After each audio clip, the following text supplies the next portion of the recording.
Jakarta, kota yang tak pernah tidur. Lampu-lampu kendaraan berpendar di antara gedung-gedung menjulang, mencerminkan riuhnya kehidupan malam. Malam itu, Adi baru saja selesai bekerja di sebuah restoran di kawasan Senayan. Ia mengendarai motornya pulang, menembus padatnya jalanan Jakarta. Saat melewati sebuah ruas jalan yang agak lengang, ia melihat kerumunan kendaraan melambat. Razia polisi. Adi menghela napas panjang, sedikit kesal karena waktunya terbuang. Ia yakin tak ada masalah dengan surat-suratnya, helm terpasang, dan ia tidak melanggar aturan lalu lintas.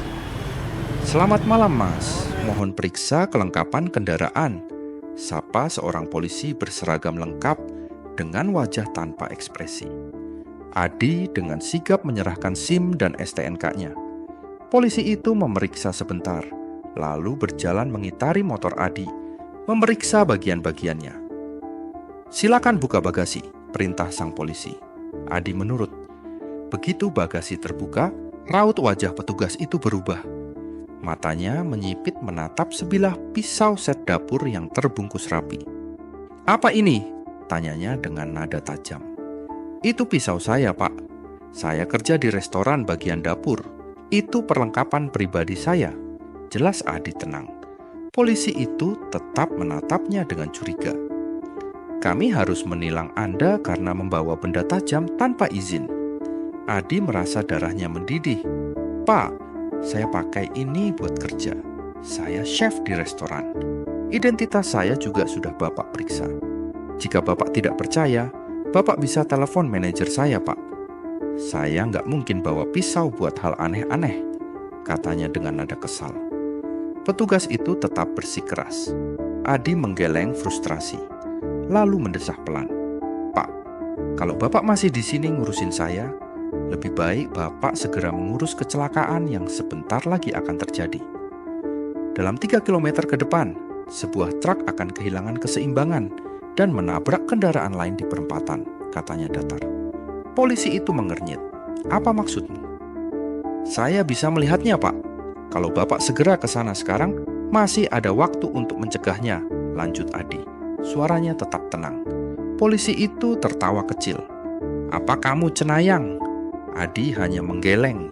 Matanya kosong, seperti melihat sesuatu yang tak kasat mata. Petugas itu tertawa sinis, lalu kembali menulis surat tilang. Namun, beberapa menit kemudian, suara siren meraung dari radio komunikasi petugas lain. "Melaporkan, terjadi kecelakaan beruntun di perempatan. 1 truk hilang kendali, 5 kendaraan terlibat, korban jiwa 2 orang." Petugas yang tadi menilang Adi terdiam. Matanya membesar. Adi menghela napas panjang dan memasukkan kembali pisau setnya ke dalam bagasi. "Saya sudah bilang, Pak, tapi Bapak lebih memilih nulis tilang buat saya daripada nyelamatin mereka," katanya lirih sebelum menyalakan mesin motornya dan pergi. Adi melaju dengan kecepatan sedang. Pikirannya masih berkecamuk. Ia tidak tahu dari mana datangnya perasaan aneh itu. Seperti ada suara yang berbisik di kepalanya, memberitahu masa depan. Ini bukan pertama kalinya. Dulu, ia pernah menyelamatkan seorang anak dari tertabrak kereta. Setelah firasat aneh menyeruak di benaknya. Saat mendekati rumah kosnya, ia merasa dadanya berat. Ada sesuatu yang tidak beres. Ia berhenti sejenak di depan gang, memandang sekeliling. Jalanan sepi, hanya beberapa motor melintas. Tapi ada yang aneh. Udara terasa lebih dingin dari biasanya. Di sudut gang, ia melihat sosok laki-laki berdiri diam. Pakaian pria itu berantakan, wajahnya tertutup bayangan.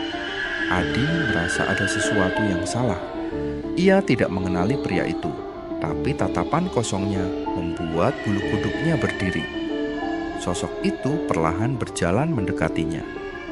"Kenapa kau tidak menyelamatkanku?" Suara seraknya menusuk telinga Adi. Adi mundur, tubuhnya membeku. Ia ingin berteriak, tapi suaranya tertahan di tenggorokan. Sosok itu semakin dekat, matanya kosong, mulutnya berlumuran darah. "Kau tahu, kan? Kau bisa menyelamatkanku." bisiknya. Adi menutup matanya erat. Begitu ia membuka kembali, sosok itu sudah menghilang. Jalanan kembali sunyi, hanya angin malam yang berbisik di telinganya. Dengan langkah gemetar, Adi masuk ke dalam kosnya. Keringat dingin membasahi punggungnya. Di dalam kamarnya yang sempit, ia duduk di tepi kasur, mencoba menenangkan diri. Namun, saat ia menyalakan televisi, berita tentang kecelakaan tadi muncul di layar. Sebuah truk kehilangan kendali di perempatan Senayan, menyebabkan kecelakaan beruntun.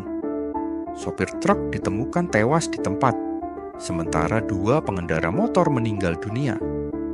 Polisi masih menyelidiki penyebab kecelakaan tersebut. Adi menelan ludah.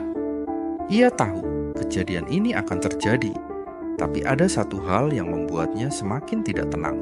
Sopir truk itu, ia merasa pernah melihat sosoknya sebelumnya. Bukan hanya saat kecelakaan terjadi, tapi jauh sebelum itu. Tiba-tiba, udara di kamarnya menjadi lebih dingin. Lampu berkedip sesaat sebelum akhirnya padam. Dalam gelap, Adi bisa merasakan sesuatu berdiri di sudut ruangan. Sebuah bisikan terdengar di telinganya. "Kau tahu siapa aku, kan?" Jantungnya berdegup kencang. Keringat membasahi tubuhnya. Ia ingin bergerak, tapi tubuhnya terasa kaku. Kemudian, samar-samar, sebuah kenangan muncul di benaknya. 5 tahun lalu, ketika Adi masih bekerja di restoran kecil di daerah Jakarta Utara, ada seorang pelanggan yang sering datang. Seorang pria parubaya dengan wajah penuh kelelahan, yang selalu memesan makanan yang sama setiap malam, nasi goreng dengan telur mata sapi. Suatu malam, pria itu bercerita bahwa ia seorang sopir truk. Ia selalu bekerja larut malam, mengantarkan barang ke berbagai tempat di Jakarta. Namun, malam itu, pria itu terlihat sangat putus asa. Ia mengeluh tentang pekerjaannya, tentang hidupnya yang penuh tekanan, tentang hutang yang menumpuk. Dan kemudian, malam itu adalah terakhir kalinya Adi melihatnya. Beberapa hari setelahnya, Adi mendengar kabar bahwa pria itu mengalami kecelakaan. Kecelakaan yang mirip dengan yang baru saja terjadi malam ini. Adi terdiam. Sosok yang tadi menghantuinya bukan hanya korban kecelakaan yang ia lihat malam ini. Ia adalah seseorang dari masa lalunya. Seseorang yang telah mati 5 tahun lalu. Adi mengusap wajahnya dengan tangan gemetar. Apakah ini kebetulan? Ataukah sesuatu yang lebih besar sedang terjadi? Ia mencoba mengatur napasnya, tapi kemudian ia menyadari sesuatu yang membuat darahnya membeku. Di kaca jendela kamarnya, samar-samar ada tulisan yang baru saja muncul dari embun. "Tunggu aku di perempatan berikutnya." Adi terjatuh ke lantai. Malam itu, ia sadar. Ia tidak hanya bisa melihat masa depan, ia juga dihantui oleh masa lalu. Tamat. Terima kasih telah mengikuti kisah ini hingga akhir. Dalam gelapnya malam Jakarta, ada hal-hal yang tak selalu bisa dijelaskan, antara firasat, takdir, dan bayangan masa lalu yang enggan pergi. Mungkin ada kalanya kita tidak hanya menunggu masa depan, tetapi juga dihantui oleh apa yang telah kita tinggalkan. Sampai jumpa di kisah berikutnya.